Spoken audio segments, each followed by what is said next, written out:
2024 தேர்தல் மோடிக்கான தேர்தல்.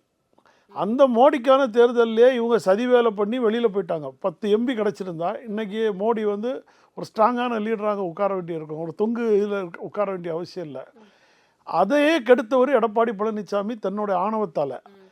2026 எடப்பாடிக்கான தேர்தல்.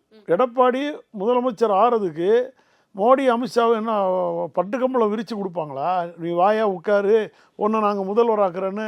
மோடியே நீ உட்காரதுக்கு இல்லாமல் அவ்வளோ தூரம் அவங்க பேசுகிற புறமும் செய்யாமல் ஒரு இது எப்படி பார்க்குறலான்னா, நீங்கள் நம்ம ஒரு நாயுடு, சந்திரபாபு நாயுடு இடையில இப்படி தான் ரொம்ப முறுக்கிட்டு போனார்.